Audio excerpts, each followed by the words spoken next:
I thought DIY waxing would save me money, but honestly, it just cost me my skin. If you're over 40 and still trying those at-home waxing tricks, you need to hear this, because most of us are making one huge mistake. First, let's get this out of the way: your skin changes after 40. That's totally normal. Skin renewal slows down, we produce less oil, and healing just takes a bit longer. What worked like a charm at 25 might not work anymore, and that's okay. The problem is, most DIY guides don't account for this. So, let's talk about the real reasons your at-home waxing sessions might be turning into disasters. The first mistake so many of us make is with the DIY recipe itself. We see these simple sugar wax recipes online and think, how hard can it be? But getting the temperature and consistency just right is tricky. Too hot, and you're looking at a serious burn. Too cool, and it won't grip the hair. Kitchen methods just don't have the precision needed for our more delicate skin. It's a recipe for irritation.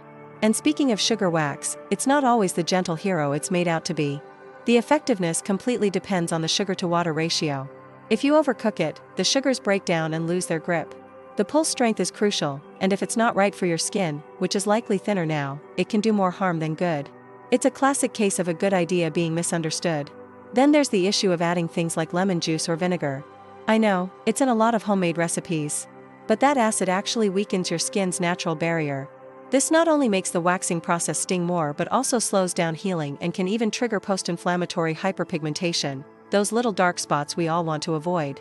It's a common DIY error that has some pretty frustrating consequences. Hair length also suddenly becomes a much bigger deal after 40.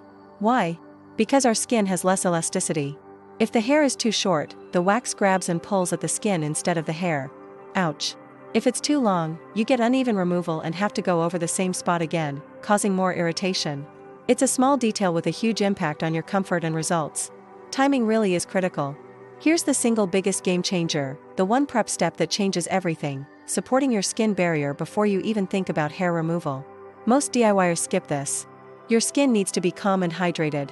Gentle exfoliation a day or two before is great, but avoid any harsh active ingredients like retinoids or acids right before you wax.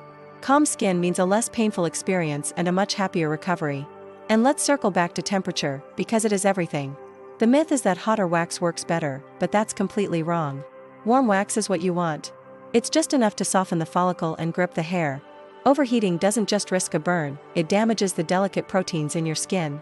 Commercial wax warmers have thermostats for a reason. Our DIY methods in the microwave or on the stovetop create a massive safety gap. Certain areas of the body also need extra caution. DIY waxing on your face or underarms can backfire spectacularly after 40. The skin there is naturally thinner and has more nerve endings. Recovery is slower, and the risk of irritation or even scarring is much, much higher. These areas deserve professional care or at least a method specifically designed for sensitive zones. Another myth we need to bust is the more pressure myth. Please, stop pressing down so hard with the wax strip. Applying more force doesn't make the wax grip better, it just causes micro tears in your skin. Over time, this repeated trauma can lead to skin darkening. When it comes to waxing technique, especially on mature skin, less is more. It's all about technique, not force. And once the waxing is done, your job isn't over. Post-wax care is not optional. The first 24 hours are crucial. You need to cool the skin immediately. Use a cold compress if you need to. Avoid anything with fragrance, and wear loose, breathable clothing. Stay away from hot showers, saunas, or intense workouts that make you sweat. How you treat your skin right after waxing will determine how it looks and feels for the next few days. We also need to consider lifestyle factors that most DIY guides completely ignore. Are you stressed? Not getting enough sleep? Dehydrated? All of these things slow down your body's healing processes, including your skin's ability to repair itself after waxing. If you're living a busy city life in a place like London, Toronto, or Sydney, these stressors are just part of the daily grind, and they directly affect your skin's resilience.